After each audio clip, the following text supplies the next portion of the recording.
In the last section, we continued to talk a little bit about images, but we're still surprisingly light on some of the details around exactly what a container is. So in this section, I'm going to give you a behind-the-scenes look at what a container is and how it is created on your machine. Now, to understand a container, you first need to have a little bit of background on exactly how your operating system runs on your computer. So I'm going to first give you a quick overview of your operating system. Okay, so this is a quick overview of the operating system on your computer. Most operating systems have something called a kernel. This kernel is a running software process that governs access between all the programs that are running on your computer and all the physical hardware that is connected to your computer as well. So up here at the top of this diagram, we have different programs that your computer is running, such as Chrome or Terminal, Spotify, or Node.js. If you've ever made use of Node.js before and you've written a file to the hard drive, it's technically not Node.js that is speaking directly to the physical device. Instead, Node.js says to your kernel, hey, I want to write a file to the hard drive. The kernel then takes that information and eventually persists it to the hard disk. So the kernel is always kind of this intermediate layer that governs access between these programs and your actual hard drive. The other important thing to understand here is that these running programs interact with the kernel through things called system calls. These are essentially like function invocations. The kernel exposes different endpoints to say, hey, if you want to write a file to the hard drive, call this endpoint or this function right here. It takes some amount of information, and then that information will be eventually written to the hard disk or memory or whatever else is required. Now, thinking about this entire system right here, I want to pose a kind of hypothetical situation to you. I want you to imagine for just a second that you and I have two programs running on our computer. Maybe one of them is Chrome, like Chrome the web browser, and the other is Node.js, the JavaScript server-side runtime. I want you to imagine that we're in a crazy world where Chrome, in order to work properly, has to have Python version 2 installed, and Node.js has to have version 3 installed. However, on our hard disk, we only have access to Python version 2. And for whatever crazy reason, we are not allowed to have two identical installations of Python at the same time. So as it stands right now, Chrome would work properly because it has access to version 2, but Node.js would not because we do not have a version or a copy of Python version 3. Again, this is a completely make-believe situation. I just want you to kind of consider this for a second because this is kind of leading into what a container is. So how could we solve this issue? Well, one way to do it would be to make use of an operating system feature known as namespacing. With namespacing, we can look at all of the different hardware resources connected to our computer, and we can essentially segment out portions of those resources. So we could create a segment of our hard disk specifically dedicated to housing Python version 2. And we could make a second segment specifically dedicated to housing Python version 3. Then, to make sure that Chrome has access to this segment over here and Node.js has access to this segment over here, anytime that either of them issues a system call to read information off the hard drive, the kernel will look at that incoming system call and try to figure out which process it is coming from. So the kernel could say, okay, if Chrome is trying to read some information off the hard drive, I'm going to direct that call over to this little segment of the hard disk over here, the segment that has Python version 2.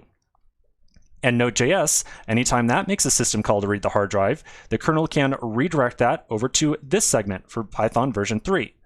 And so by making use of this kind of namespacing or segmenting feature, we can have the ability to make sure that Chrome and Node.js are able to work on the same machine.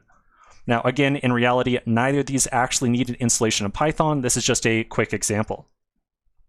So this entire process of kind of segmenting a hardware resource based on the process that is asking for it is known as namespacing. With namespacing, we are allowed to isolate resources per a process or a group of processes. And we're essentially saying that anytime this particular process asks for a resource, we're going to direct it to this one little specific area of the given piece of hardware. Now, namespacing is not only used for hardware, it can be also used for software elements as well.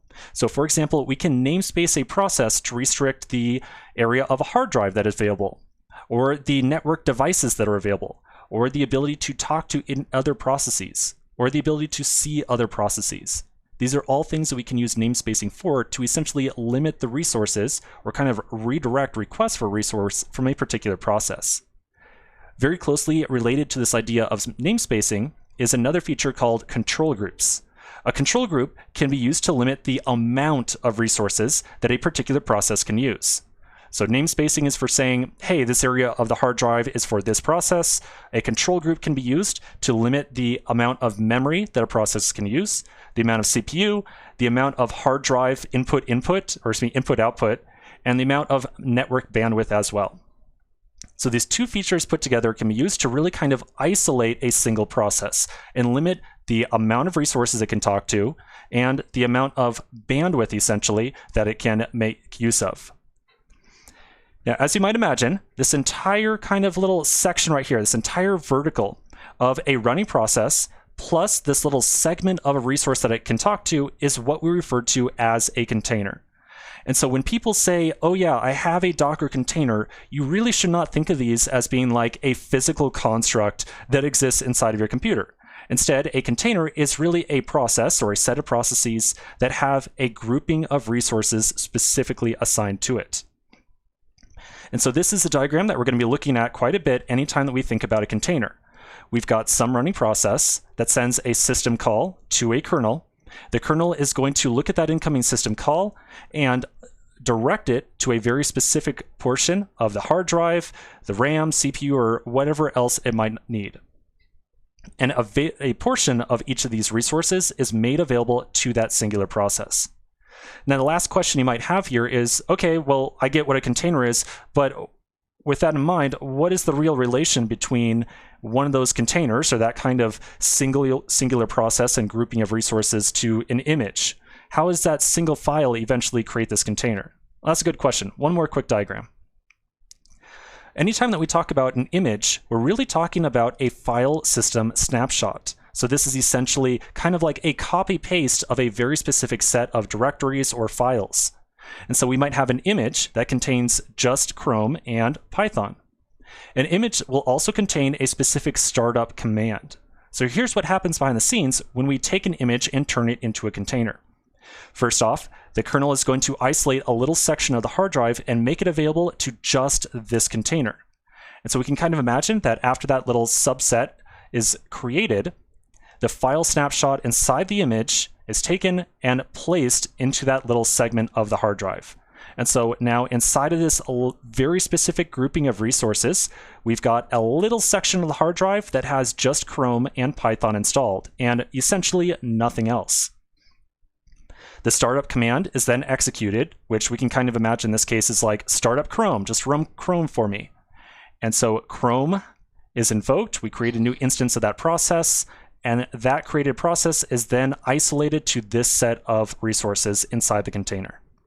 So that's pretty much it. That is the relationship between a container and an image, and it's how an image is eventually taken and turned into a running container.